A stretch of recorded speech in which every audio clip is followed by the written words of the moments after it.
Pessoal, como de costume, né? E aí temos a honra de receber o Daniel Galeni, o Tiro da Silva ali, conheço o Galeni faz tempo já, né? Um parceiro nosso aí de longa data. A Max Milhas é uma parceira da Codengage há muitos anos, né? Quem está conosco aí sabe, há mais tempo também, né? Já entrou, sempre entrou aqui, a Max Milhas já estava, né? Já sei aquela coisa desde o comecinho aí. E uma parceria com o Galeni, a gente vem conversando e aí eu convidei ele para trazer um pouco da experiência dele, da visão dele como um gestor, né?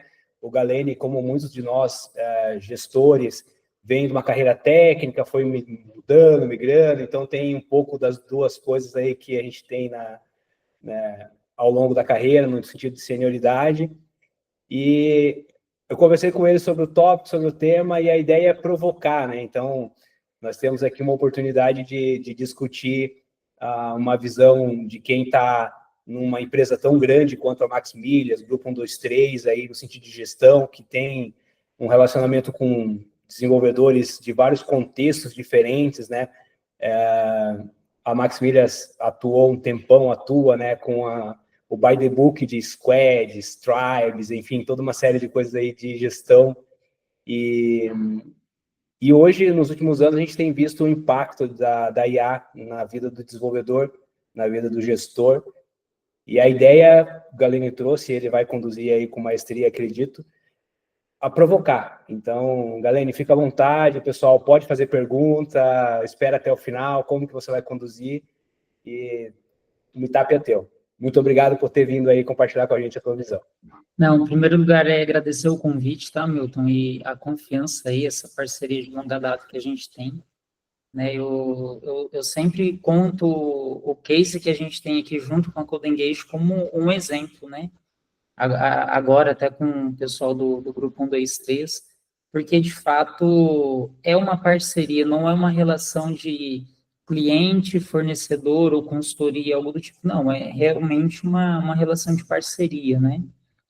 Confesso que quando você me chamou, dá aquele medo, fala, nossa, falar assim, né, para o pessoal, mas desafio aceito e eu espero atender as expectativas, né, igual eu comentei com a Milton, a ideia é trazer um pouquinho de provocações muito fora daquele viés que a gente costuma ver por aí, né? Os 10 passos para uma carreira de sucesso. Como se tornar o desenvolvedor mais top da história. Que a gente vê esse tipo de coisas, não anulo, né, esse tipo de conteúdo, mas muitas das vezes o óbvio ele precisa ser dito.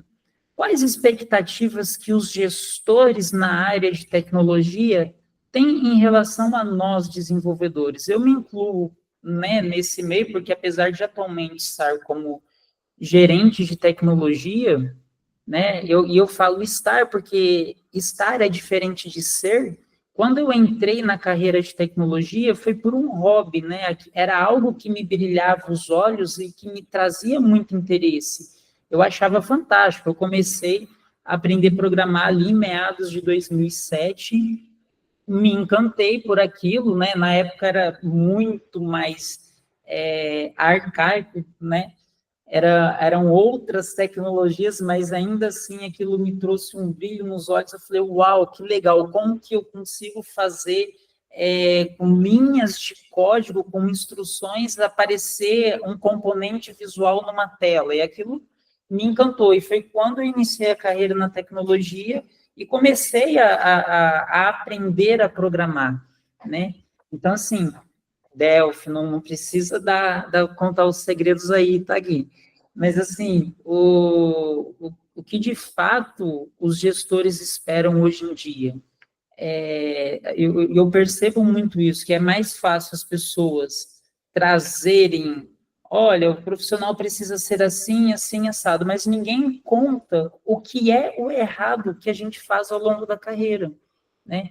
E nós, como seres humanos, e é algo que eu costumo dizer, eu li o Kelvin, que já tem um pouco mais de contato comigo, eles sabem que eu sempre falo isso. Se vocês nunca me viram cometer um erro, esperem, aguardem, porque eu vou cometer. Nós somos seres humanos, né? Então, a ideia é extrapolar até além de um papo mais técnico para falar de como que uma pessoa humana que tem sentimentos, que tem emoções, que pode ter medos, frustrações ao longo de sua carreira, pode entregar tecnologias de ponta para um cliente final. É isso que interessa no final das contas, né? A gente está olhando para a nossa carreira como um todo. E aí eu faço uma provocação, né? O mundo mudou. E aí, como que fica a minha carreira com o advento da inteligência artificial? Né? A gente vê toda hora, a gente vê notícias, artigos, as coisas evoluindo, né? E a gente se preocupa e fala, será que eu vou ficar estagnado?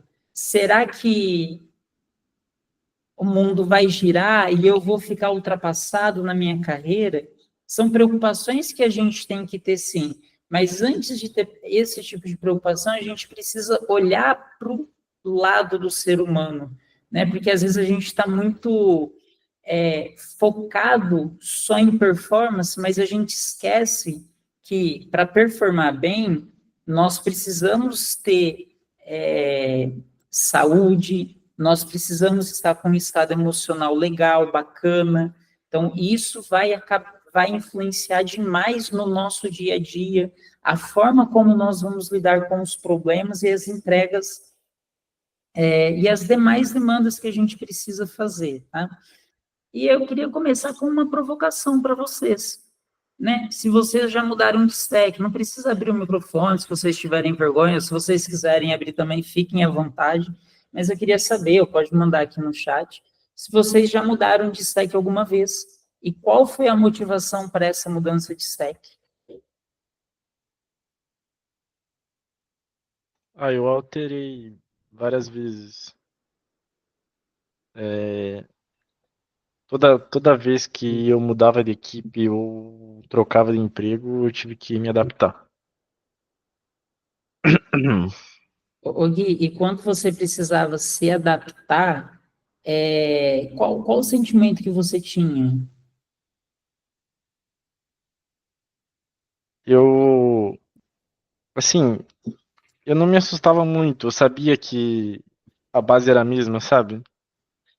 É claro que quando eu me comparava com uma pessoa que estava mais habituada com aquilo, eu me sentia mais para trás, né? Mas quando você vai trabalhando, você vai adaptando, né? Não, bacana. Tem alguns comentários aqui, né? O Hamilton colocou, né, do Fox Pro para PHP, para Python. Fox Pro não cheguei a mexer, PHP mexi bastante, inclusive tive grandes traumas com PHP. Quem me conhece mais aí sabe disso. Quem nunca teve trauma com PHP, né? E Quem ainda nunca que que atire o primeiro mouse, né? provavelmente ainda tem parte do ecossistema teu de tecnologia aí que roda em PHP, né? A parte principal é em PHP. Então, Esse é a grande dor, né? Viper, VB, olha só, VB, não recordava do VB, também já mexi com VB. Eu aprendi, na verdade, a programar em Pascal, né? Que era, a gente não pode dizer que é uma linguagem profissional, mas é mais para aprendizado, né? Desenvolvimento de lógica. E aprendi a desenvolver sistema mesmo em Delphi e em VB. Na época era o ActionScript, não era nem JavaScript, tinha o tal do ActionScript, eu olhava para aquilo e falava, meu Deus, eu não quero mexer com esse tipo de coisa, não. Aí eu vi o Delphi e falava, não, você só precisa arrastar os botõezinhos aqui na tela, programa, dá 2 cliques no botãozinho, faz um código procedural ali, você já vai desenrolar o que precisa fazer, era mais fácil, né? As coisas foram mudando, né? E passou a surgir o tal do dev back-end e o dev front-end. Para quem começou na mesma época que eu, sabe, isso aí é novidade, né? Isso aí é muito mais novo, recente, acho que a gente pode dizer dos últimos 10 anos, né? Para trás disso, a gente não era tão comum esse termo ser utilizado.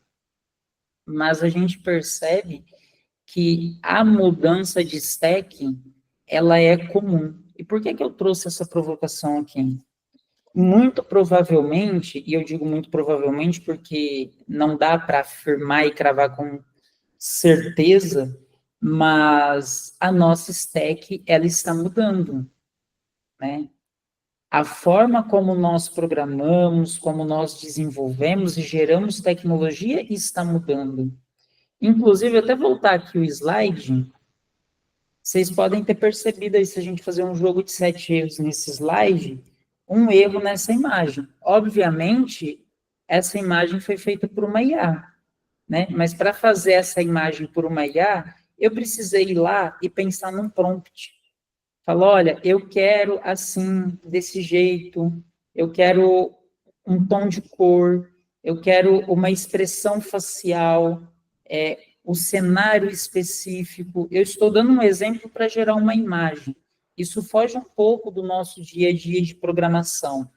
Mas e quando a gente precisar fazer interações com LLMs, inteligências artificiais, para fazer o nosso trabalho, né? Para gerar automatizações em fluxos, em processos organizacionais, nós vamos precisar saber fazer isso com maestria, né? Saber engenharia de prompt é um termo que vem se tornando mais conhecido recentemente, né? Eu acho muito difícil alguém falar, eu sou especialista em engenharia de prompt, porque é algo novo, recente, para se tornar especialista, se requer ali pelo menos alguns bons anos de prática, de experiência, tentativa de acerto e erro, né? Não só prática e experiência na tentativa de acerto e erro, mas pelo menos um case frustrado em produção e um case de sucesso em produção, né? Para você poder falar, olha, eu já entendo um pouco sobre isso.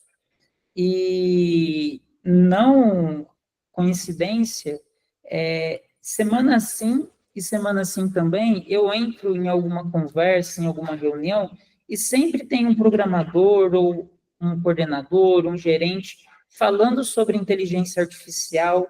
Hoje de manhã eu escutei estava numa call, uma pessoa dizendo assim, a gente precisa se cuidar, porque a inteligência artificial está aí, senão a gente vai ser passado para trás. E todos nós temos essas preocupações. Mas antes de falar dessas preocupações, nós precisamos entender que mudanças de stack são comuns na nossa área. Uma hora eu programava em Java, em outro momento eu programava em .NET, né, na plataforma .NET, C#. De repente eu estava programando em JavaScript. Eu sou programador JavaScript ou .NET. Eu nunca gostei, por exemplo, mas aí é algo particular meu, do Daniel, né? De falar, eu sou programador de tal stack. Porque quando a gente faz isso, a gente deixa de ser generalista, né? E nós precisamos pensar hoje em dia com uma cabeça mais generalista do que até mesmo de especialista. Eu preciso saber de tudo um pouco. E, obviamente, ao longo da carreira, nós vamos afunilando e focando, com base naquilo que a gente gosta mais, naquilo que a gente vai gerando prática, habilidade, e aquilo que vai brilhando os nossos olhos. Então, por exemplo, há alguns bons anos eu programei em PHP, né? Eu percebi que PHP era uma stack que eu não gostava muito, mas ainda assim, hoje, se precisar usar PHP, eu vou usar. E eu não vou escolher usar PHP por, eu gosto ou não gosto. É muito bom quando nós podemos escolher a stack que nós vamos trabalhar. E quando nós não temos essa condição de escolher a stack que a gente vai trabalhar, né? Dependendo do problema que a gente precisa resolver, eu posso trazer um case aqui para vocês da Maxmilhas, né? Desde quando eu entrei aqui na empresa, nós reescrevemos o motor de busca 3 vezes, né? Num período curto de 1 ano e meio, nós reescrevemos 2 vezes. Na terceira vez que nós reescrevemos, nós acertamos. Em todas elas, nós escolhemos uma stack específica, que era JavaScript. Por quê? nós precisávamos suportar milhares de requisições simultâneas, né? Era o I/O, o throughput que a gente tinha, precisava suportar, e a gente entendia que o JavaScript, ele suportaria aquilo, né? Ele daria conta do recado. Só que o problema não era a stack em si, mas a forma como foi implementado. Aí nós fomos aprendendo com os erros, e a partir desses aprendizados nós melhoramos. Tanto é que já tem 5 anos, um pouquinho mais até, que está nessa terceira versão, e a stack de busca não mudou mais. Né? O que a gente faz hoje é implementar uma feature, uma melhoria, né? Então, até porque não existe software pronto. Se existisse software pronto, coitado da gente, né? A gente entregou uma vez, depois não tem mais emprego, né? Mais serviço para a gente. Então, tem lá as suas vantagens e as desvantagens também.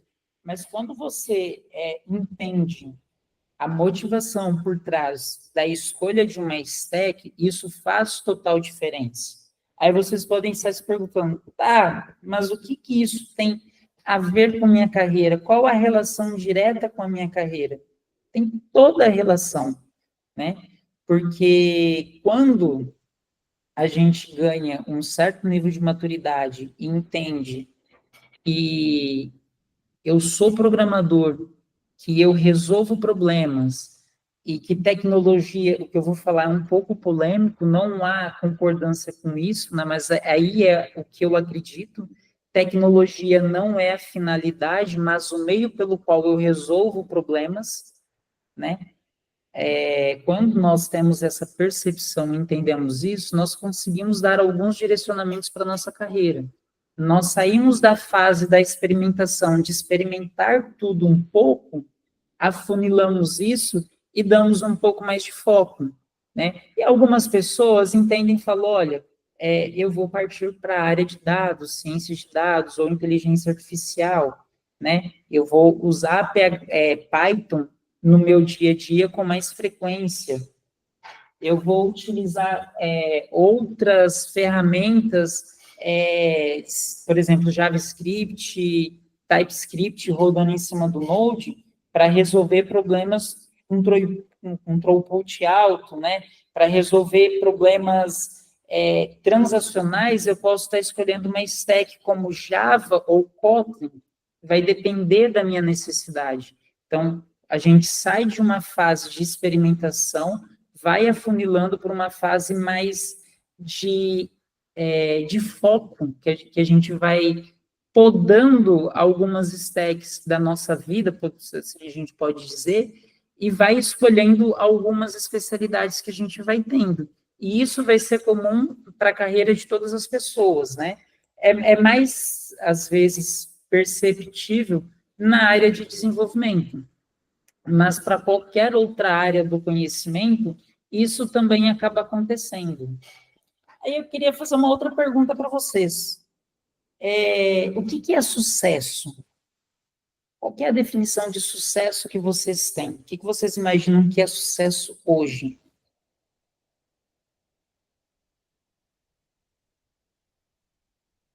Pode mandar no chat, não precisa abrir o microfone, não, só para a gente interagir um pouco e fazer essa provocação, né? A gente tem definições distintas de sucesso. Algumas pessoas acreditam que sucesso é ter o carro do ano. Outras pessoas acreditam que sucesso é conquistar o emprego dos sonhos ou o cargo dos sonhos. Isso, cada pessoa vai ter ali a sua definição de sucesso, mas nós podemos dizer que sucesso é quando nós fazemos aquilo que nós nascemos para fazer, né? Então, cada pessoa tem habilidades. Então, por exemplo, vocês imaginam que o Neymar hoje, ele se considera uma pessoa de sucesso? Todo mundo, mesmo quem não gosta de futebol, fala, pô, o cara nasceu para jogar futebol.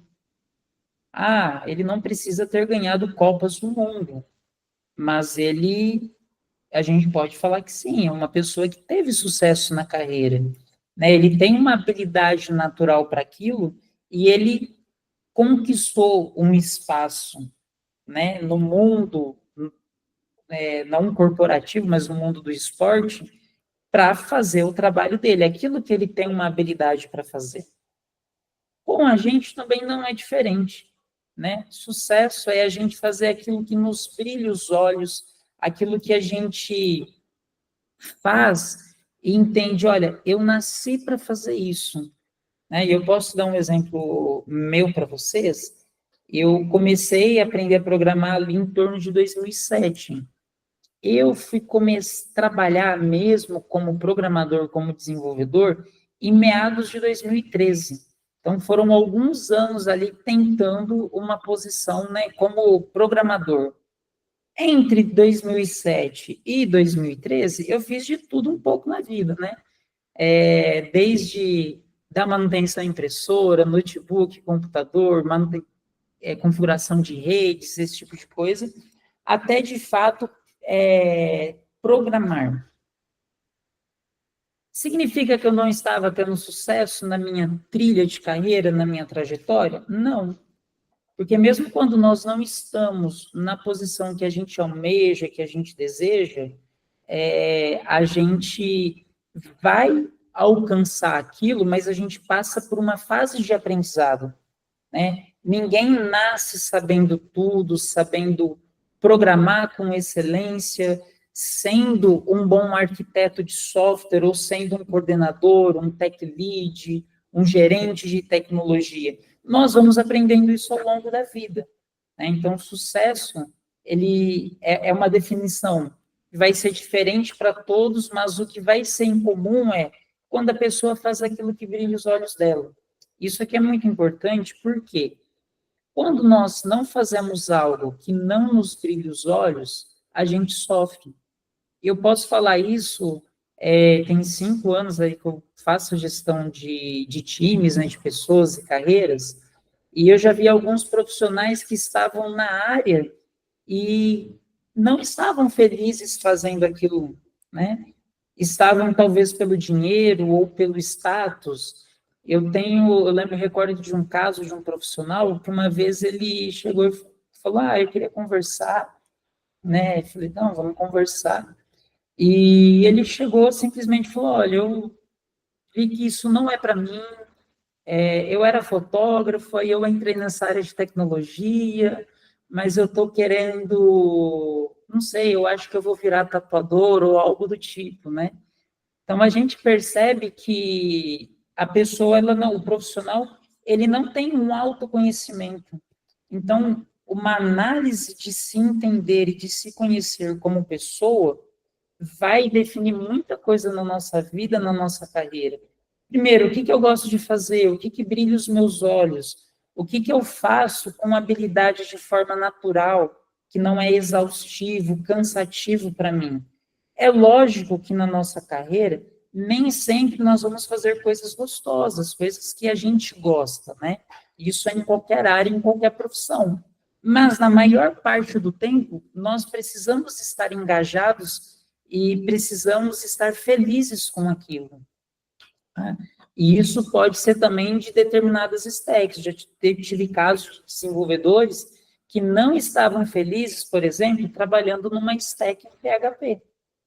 Quando nós fizemos a movimentação do profissional para uma stack, para começar a trabalhar com Java, com Kotlin, de repente a pessoa mudou, ela virou outra pessoa, né? Aquela pessoa que entrava nas reuniões, nas dailies, com a cara fechada, de repente já estava fazendo uma piada, uma brincadeira. Então, são detalhes importantes que a gente precisa entender no nosso dia a dia também, tá?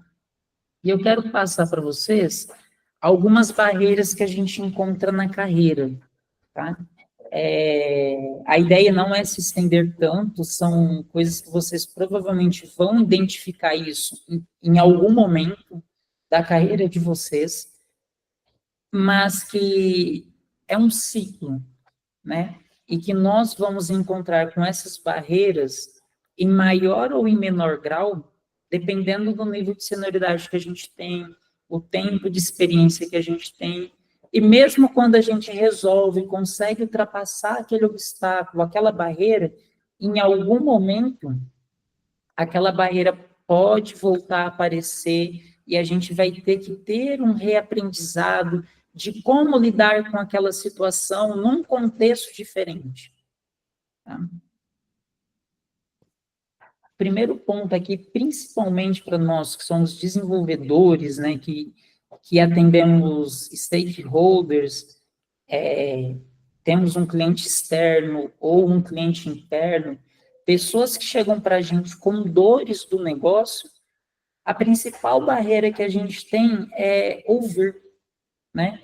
No grego, o significado de ouvir, essa palavra akoi, ela tem um significado de captar a informação, não só com os ouvidos, mas com todos os sentidos.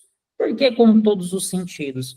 Imagina que você está numa reunião com um stakeholder e ele está falando para você, olha, eu preciso de uma telinha que faça isso e isso, ou de um botãozinho que eu clico e resolve o problema para toda aquela listagem, por exemplo, de nota fiscal que está ali na tela, e é isso que eu preciso. Se você simplesmente escutar a pessoa e não, de fato, ouvi-la e entender a dor, a necessidade dela, a gente vai incorrer num erro que é muito comum no desenvolvimento de software, que é de fazer algo que não resolve o problema do meu cliente, que não vai resolver o problema do stakeholder. Aí eu tenho um caso que aconteceu ali em meados de 2015, para uma das empresas que eu trabalhei, teve um cliente que chegou, era um RP que a gente desenvolvia, e um cliente, ele chegou e falou, olha, eu queria na tela de faturamento, era o cara que ficava na parte de logística da empresa, né, pessoal que faturava e despachava as entregas, né, olha, eu queria clicar no botão emitir todas as notas e liberar tudo de uma vez só, mas para alguns cenários precisa aparecer um botãozinho para eu confirmar se eu quero fazer de um jeito ou de outro. Legal, o pessoal recebeu essa demanda de um cliente, quando foi fazer, subiu em produção, não demorou 2 dias. Um outro cliente que era muito maior, igual falou, pelo amor de Deus, faz um rollback nessa versão que vocês fizeram, que eu estou com a minha expedição toda parada, porque eu tenho mais de 2.000 pedidos para ser faturado, a gente manda faturar as notas e fazer as emissões das notas, e uma a uma tem que ficar clicando em sim ou não, né? Esse é um exemplo claro e típico de que a gente escutou o que o cliente queria, mas não entendeu qual era a dor dele, né? E quantas vezes a gente tem exemplos que isso acontece no nosso dia a dia, né? Se eu for contar os casos aqui da Max, direto e reto acaba acontecendo um ou outro caso que a gente acaba não ouvindo direito. Então, isso sim pode ser uma grande barreira na nossa carreira, né? Porque está relacionado à nossa capacidade de entender a dor do outro. Nós somos seres humanos, seres sociáveis, e nós precisamos ter essa habilidade. Eu recordo que quando eu era mais jovem, tinha um estigma, o Hamilton vai lembrar bem disso daí, que programador ou dev era aquela pessoa que colocava o fone de ouvido, sentava no computador, ficava ali digitando o dia inteiro, não conversava com ninguém, executava a tarefa, saía no final do dia. Era bem esse estigma que tinha, né? Eu, particularmente, não tive a oportunidade de trabalhar dessa forma. Porque quando eu já fui inserido no mercado de trabalho, era muito diferente. O programador era o cara que tinha que sentar ali, escutar a dor, entender, sentar com o PO, né? Hoje nós trabalhamos com times de produtos. Antigamente a gente tinha os analistas de negócio, né? Faziam toda a análise de requisitos e trazia para a gente quais eram os requisitos, né? Tinha alguém que fazia isso, mas ainda assim a gente tinha que sentar ali e escutar, entender como que a gente vai resolver, como que a gente vai programar aquilo, vai resolver um problema do mundo real dentro de um sistema computacional, né? Como que a gente resolve isso? Então, muitas das vezes, o simples fato de entender a dor do outro pode ser um divisor de água nas nossas carreiras, né? E vocês devem estar percebendo que eu não estou trazendo temas técnicos aqui para a gente, né? E por que eu trouxe isso do ouvir? Uma inteligência artificial não tem essa capacidade. Será realmente que as nossas carreiras estão em risco com o advento da inteligência artificial? As pessoas que sabem hoje traduzir uma necessidade de um cliente, de um stakeholder, de um determinado time, seja para um programador ou para uma inteligência artificial resolver aquilo, ela certamente não está com a sua carreira em risco. Ela vai conseguir sobreviver e permanecer no mercado. A forma como nós trabalhamos certamente vai mudar, mas algumas coisas elas não vão mudar. Então, esse é uma característica que a gente tem que ter muito forte, né? Que é, de fato, saber ouvir, entender as demandas do stakeholder, inclusive se colocar no lugar dele. Um exercício que eu gosto de fazer muito aqui na Max, no grupo 1, 2, 3, é de, às vezes, ir lá na área do meu cliente interno, sentar do lado dele, falar, como que você opera o sistema? Como que você faz? Como que é a tua rotina? Qual que é o teu dia a dia?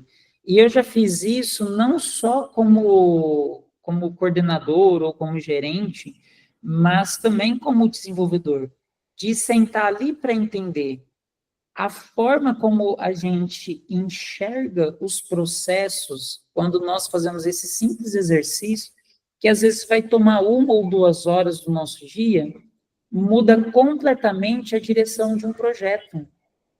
A gente erra muito menos, porque nós, de fato, entendemos a dor, nos colocamos no lugar daquela pessoa, daquela área que está trazendo uma demanda para a gente, e nós conseguimos entregar uma solução muito mais robusta, né? Às vezes, a solução robusta não é a com maior tecnologia por trás, é a solução mais simples, entregue no tempo mais curto e que já vai resolver de imediato a dor daquela área. Então, essa é uma característica muito importante e que tem, sim, se tornado uma barreira na carreira de muitas pessoas. Tá? Se vocês quiserem fazer pergunta, interagir, fazer alguma coisa, pode levantar a mão, abrir o microfone, ou mandar aqui nos comentários, tá? Vocês fiquem à vontade. Indo aqui para um próximo tópico, são as experiências vividas. Esse termo aqui, né, Lexicode, PTSD, ele não é muito comum. Eu imagino que talvez vocês nem tenham ouvido falar dele. Mas, basicamente, é um estresse pós-traumático causado por trabalhar em projetos antigos e mal estruturados. Quem aqui que nunca passou por um projeto antigo, mal estruturado, que gerou sobrecarga, né?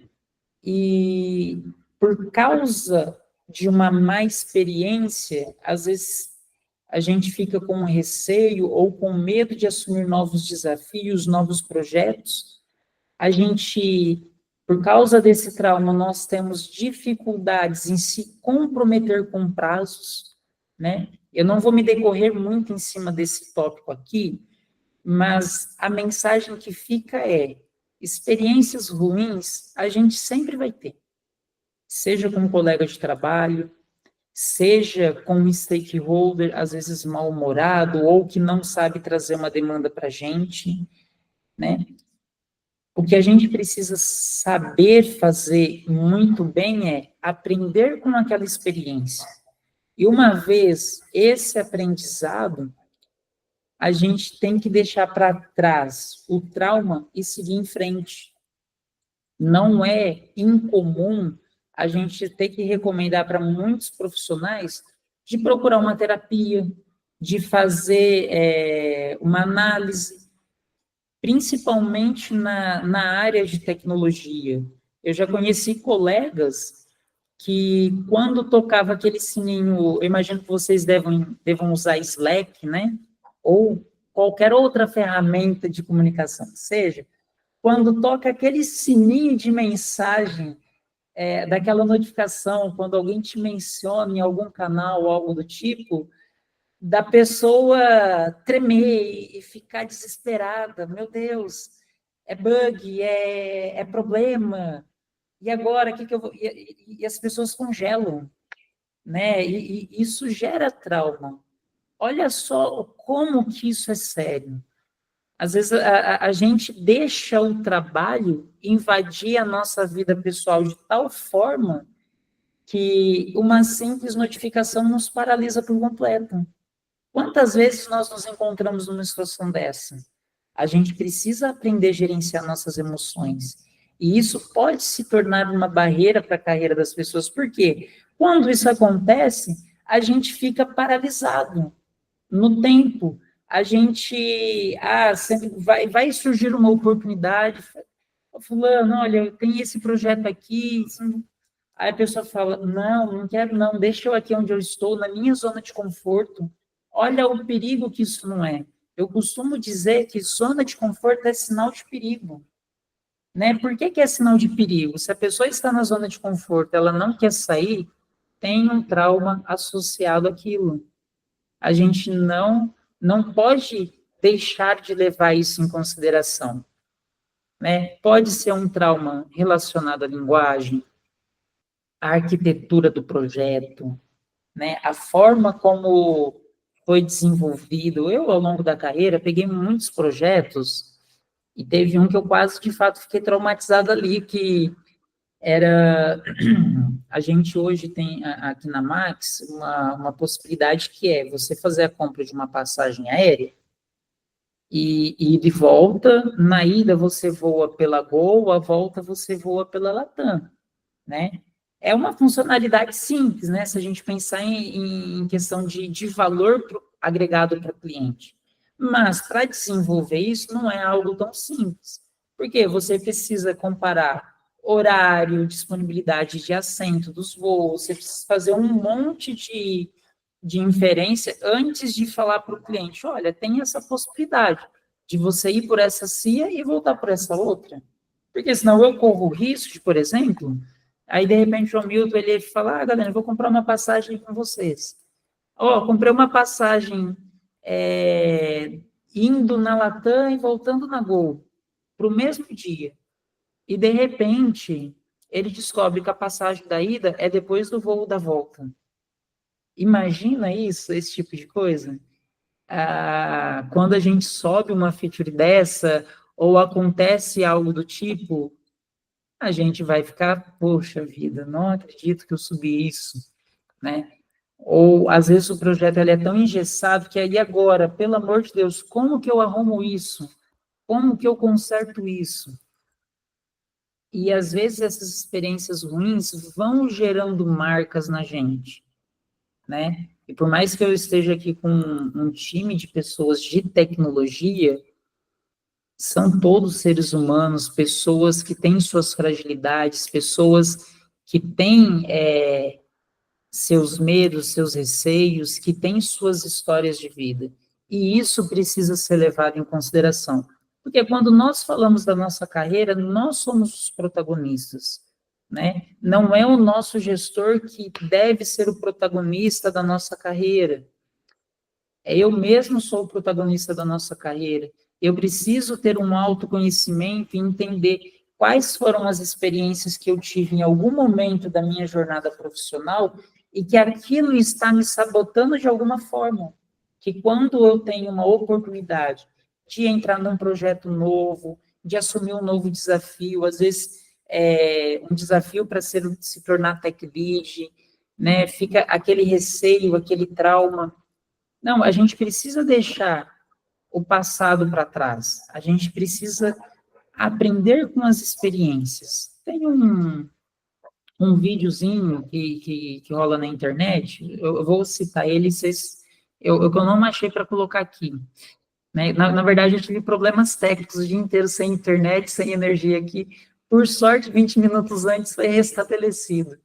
Mas é um videozinho que tem um corredor e vem uma criança, um bebezinho, para atravessar esse corredor. Na primeira vez que a criança vai atravessar, o corredor está livre, e ela vem andando. Na segunda vez, tem uma barreira na altura da cintura da criança. Ela vai andando, ela esbarra na barreira, aí, de repente, ela fica algum tempinho ali observando, ela passa por baixo. Ela aprendeu a vencer aquele desafio, né? Ela faz o que nós chamamos de sinapse cerebral ali naquele momento. Ela gerou um aprendizado naquele contexto. De repente, o videozinho mostra a criança vindo de novo, e quando a criança está vindo, já tem uma outra barreira na altura das perninhas dela, ou seja, ela vai ter que dar um salto entre a primeira barreira e a segunda barreira para poder atravessar. E o vídeo, ele vai indo e vai tendo várias barreiras ao longo do vídeo e a criança vai gerando o aprendizado com aquilo. Imagina se na primeira barreira a criança simplesmente ficasse parada e voltasse para trás. Ela não ia gerar um aprendizado, né? É uma ilustração simples, mas que a gente pode aplicar isso para a nossa carreira também. Nós precisamos ter aprendizados em tudo aquilo que a gente faz, tá? E outra coisa importante, esse aqui é um pouco mais polêmico, tá? Que é mais relacionado ali à opinião das pessoas. Obviamente, os feedbacks, eles são muito importantes. Só que a gente precisa saber separar feedbacks de críticas, né? A gente precisa entender que os feedbacks, eles sempre vão ser bem-vindos, mas a gente vai encontrar também, durante a carreira, situações que vão ter pessoas que vão trazer situações ou opiniões que são muito contrárias àquilo que é o nosso propósito e objetivo de carreira. De repente, você quer se tornar um arquiteto, e alguém chega e fala assim, olha, eu acho que você não é bom para ser um arquiteto, não, né? Se você ouvir a opinião da pessoa, o que você vai fazer? Realmente, eu não sou bom para me tornar um arquiteto, né? Eu vou continuar sendo dev aqui mesmo, eu vou ficar como dev a vida toda, e vou viver frustrado, por quê? Porque eu ouvi a opinião de uma pessoa, né? Por isso que nós temos que saber separar feedbacks de opiniões. E às vezes as pessoas elas vão falar sem maldade, às vezes pela falta de maturidade, ou eu, graças a Deus, não tive muito isso na minha trilha de carreira. Mas não é incomum, às vezes, a gente encontrar pessoas que querem nos sabotar.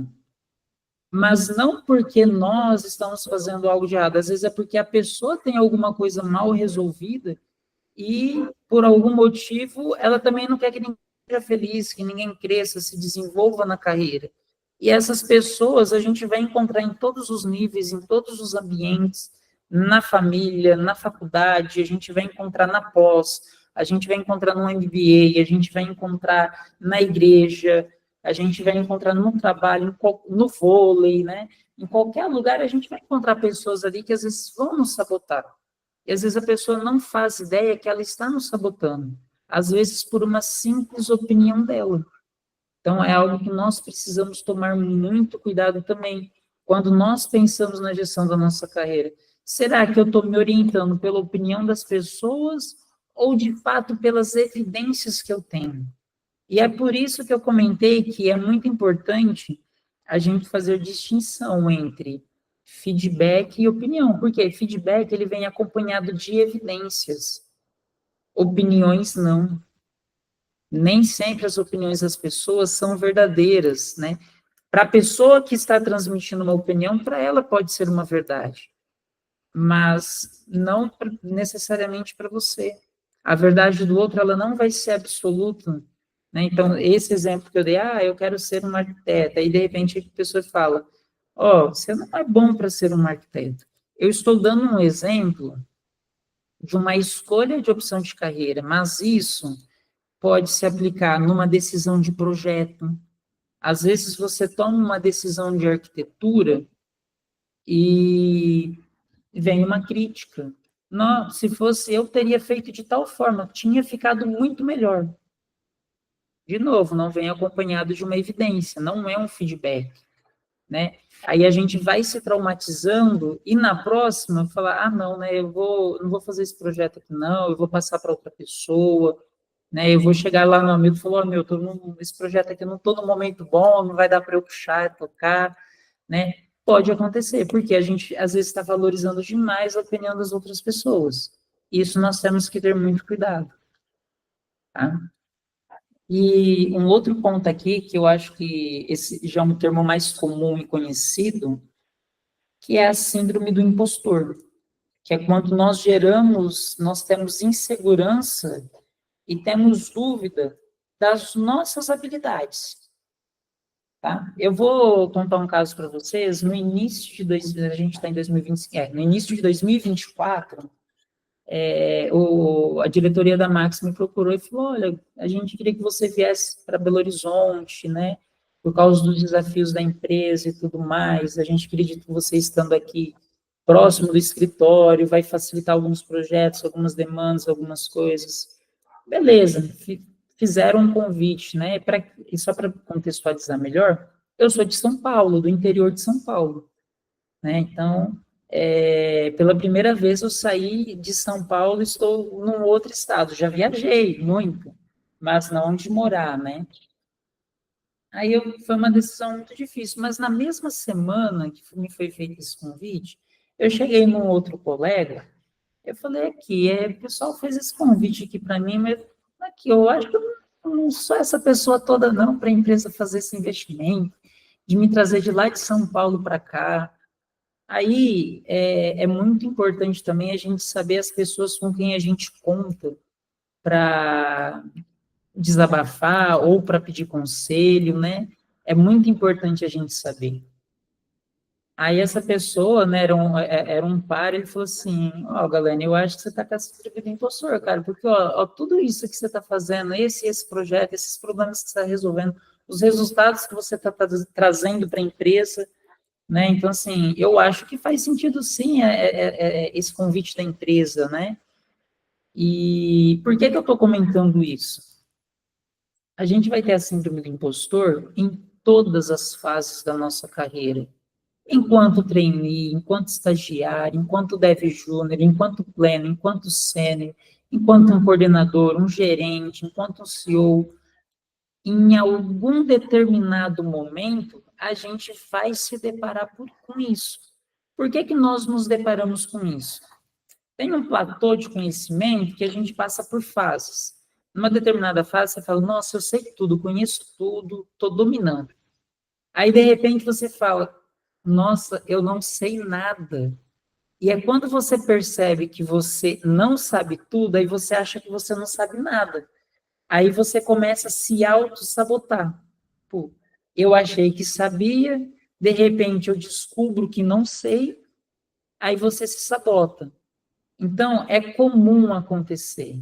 O problema não é acontecer, o problema é nós não sabermos sair dessa fase de insegurança, né? Rapidamente, quando eu me aconselhei com esse colega, na mesma semana, eu falei, não, beleza, eu tenho essas habilidades, de fato, eu gero valor para a empresa, faz sentido.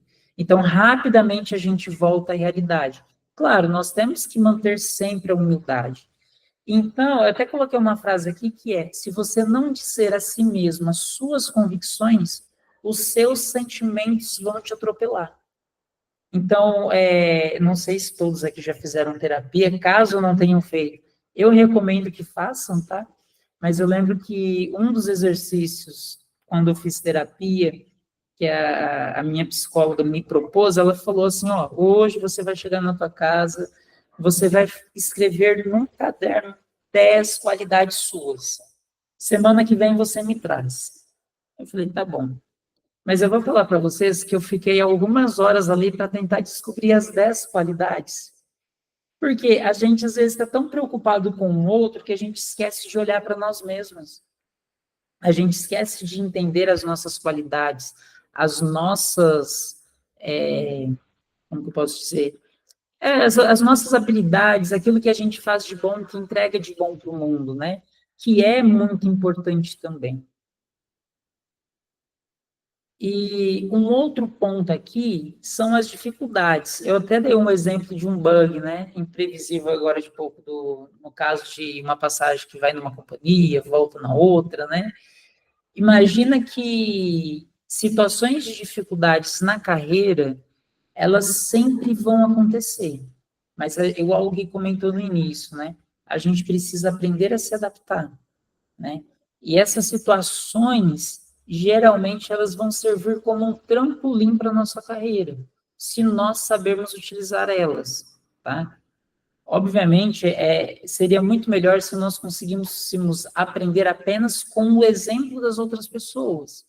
Mas, às vezes, a gente é tão cabeça dura que a gente precisa cometer os próprios erros para entender e aprender a forma errada de fazer as coisas para aprender o jeito certo, né? O ideal seria que a gente aprendesse com o exemplo dos outros, mas às vezes a gente é muito cabeça dura. Então, é isso que a gente precisa ter em mente. As dificuldades, elas sempre vão vir, sempre vão acontecer. A diferença é a forma como nós lidamos com elas, tá? Um outro ponto aqui é a falta de foco e uma visão errada que às vezes a gente tem. Um exemplo básico eu peguei, puxei uma tarefa para fazer, a tarefa pedia para eu desenvolver uma integração com Kafka, e apenas isso. Aí, de repente, eu resolvo ir além daquela tarefa, porque eu sei para que caminho o projeto está andando, e além da integração com Kafka, eu também já faço uma integração ali com o Redis, porque eu sei que vai ser útil em algum momento, por algum motivo. Eu estou pegando um exemplo nada a ver aqui, né? Kafka e Redis, mas só para a gente poder extrapolar no campo da imaginação. Se eu faço isso, me falta foco, né? E esse é um dos principais pontos que, quando a gente vai avaliar a senioridade de um desenvolvedor, que como gestor a gente avalia, né? Eu pedi para o desenvolvedor na atividade fazer isso. Ele foi e fez e entregou muito além. Ótimo. Ponto positivo para ele por ter entregado além. Ponto negativo porque ele demorou o dobro ou às vezes o triplo do tempo. Ponto negativo porque o cliente ficou esperando uma funcionalidade, recebeu algo além que ele não precisava, que ele não vai usar e teve que esperar muito mais tempo. Então, assim, esse é um dos outros pontos que é uma grande barreira na carreira de muito desenvolvedor, tá? É um dos principais pontos, por exemplo, que eu trabalho em One com o meu time. Falou, a gente precisa ter foco, né? A gente não pode ter a tendência de querer otimizar as coisas se não é necessário naquele momento. Como desenvolvedor, a gente sempre vai querer fazer o melhor código possível, mas a gente não está ali só por fazer o melhor código possível. A gente precisa gerar valor para o negócio. Esse é um ponto muito importante também, tá? Outro detalhe aqui em relação ao orgulho. Por que eu trouxe esse ponto aqui de orgulho? Em muitas reuniões, definição de escopo, de projeto, definição de stack, a gente percebe e começa a diferenciar, geralmente, aquelas pessoas que são, até coloquei aqui em verdinho, o cara-chave do rolê, né? Só a stack que ele define é a melhor. Só a stack que ele escolheu é a que vai funcionar. Só a modelagem de dados que ele fez é a que precisa prevalecer, né? A verdade dele é absoluta sobre todas as outras. Isso aqui é uma grande armadilha. A gente precisa, de fato, ser humilde e saber que precisamos ouvir a opinião dos outros profissionais. Até porque são os nossos colegas, os nossos pares, que vão dar feedback sobre a gente para os nossos gestores, para os nossos líderes, né? Então, eles têm tanto o poder de nos beneficiar quanto de nos prejudicar. Então, nós precisamos dos outros. Nós precisamos ter essa humildade de, opa, será que eu estou me excedendo? Será que eu estou querendo que a minha opinião prevaleça sobre as demais? Então, esse ponto, ele é muito importante. Por Porque todos nós precisamos nos socializar, precisamos sentar, conversar com outro profissional para fazer o entendimento de um projeto. E é muito mais legal sentar e conversar com pessoas que estão abertas à diversidade de ideias e de opiniões. Tá? Esse é um ponto muito, muito importante também, que geralmente um gestor avalia na hora de fazer um ciclo de desempenho, né, de um time. E a pergunta que fica, qual que é o jeito certo da gente fazer as coisas? A resposta mais verdadeira é que não existe um método fantástico, 10 jeitos assertivos de ter uma carreira de sucesso em tecnologia, né? É um exercício diário, contínuo, que nós vamos aprendendo. E a gente tem que ter essa ciência que nós que estamos no controle da nossa carreira, nós não podemos deixar isso a cargo do nosso gestor direto. É a gente mesmo que tem que procurar se desenvolver. Obviamente, o gestor, ele está ali para nos nortear, mas nós não podemos depender que ele tome as decisões que nós precisamos tomar na nossa carreira. Depende muito mais da gente do que da outra pessoa. Tá? Aí vocês podem estar me perguntando, beleza, depois de tudo isso, como que fica a minha carreira, né? Com a questão da inteligência artificial. Eu trouxe uma ilustraçãozinha aqui e eu queria... Vocês podem mandar aqui no chat mesmo. A imagem da direita ou da esquerda representa um profissional que usa a inteligência artificial? Qual delas que vocês acreditam que é um profissional que utiliza a inteligência artificial no dia a dia? Lembra que eu comentei que a forma como nós trabalhamos está mudando? Existem ferramentas, por exemplo, como a Devin, que você consegue descrever uma atividade no Gira, por exemplo, integrar no Slack, e você chama @Devin, eu preciso que você puxa essa task aqui. O Devin, ele puxa, lê, entende os requisitos do card, faz o download do repositório, abre a IDE, começa a programar, você consegue assistir ele programando e, de repente, ele submete um PR para você avaliar e analisar. Né? Lembra que no início eu falei que a forma como nós trabalhamos está mudando?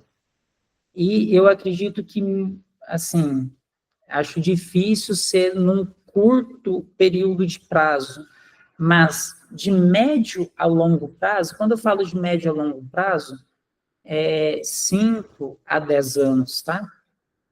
Eu acredito que isso vai se tornar muito mais comum no nosso dia a dia enquanto desenvolvedores. Ou seja, nós vamos precisar nos adaptar para usar essas ferramentas para acelerar a nossa entrega, né? Eu não acredito que vá nos substituir, que vá substituir os desenvolvedores, né? Ao longo de toda a história, surgiram as máquinas. Vai ter milhões de desempregados e as pessoas não vão ter mais onde trabalhar. As pessoas foram migrando de uma área para outra, né? E cada vez mais, o que eu acredito aí, mas é uma crença minha, baseada em tudo que eu venho estudando em relação à inteligência artificial, né, e que eu sugiro, inclusive, que vocês estudam, leiam sobre engenharia de prompt, como que eu uso inteligência artificial, quais são as LLMs, né, que eu posso me integrar, as especialidades dela, quais são os custos disso, que eu tenho para automatizar determinadas rotinas dentro de uma empresa, integrando o meu software com uma inteligência artificial, né? Então, assim, a da direita, sem dúvidas, representa o profissional que está usando inteligência artificial, né? Eu gosto dessa ilustração, inclusive as duas imagens aqui foram geradas com IA também, tá? só para vocês saberem. A gente vê de forma muito clara e perceptiva que aquelas pessoas que optam por se adaptar, eu acho que adaptação é a palavra, né, desde o início do nosso papo. As pessoas que optam por se adaptar são as pessoas que vão permanecer no mercado de tecnologia cada vez mais. Eu acho, de novo, muito difícil a gente falar em especialistas. É algo muito novo, muito recente. Mas se a gente deixar para depois, nós é que podemos ficar para depois. O Gui e o Kelvin, que trabalham ali comigo no dia a dia aqui na Max, eles sabem, e eu não escondo de ninguém, tudo que eu vou fazer, eu uso inteligência artificial para facilitar o meu dia a dia, né?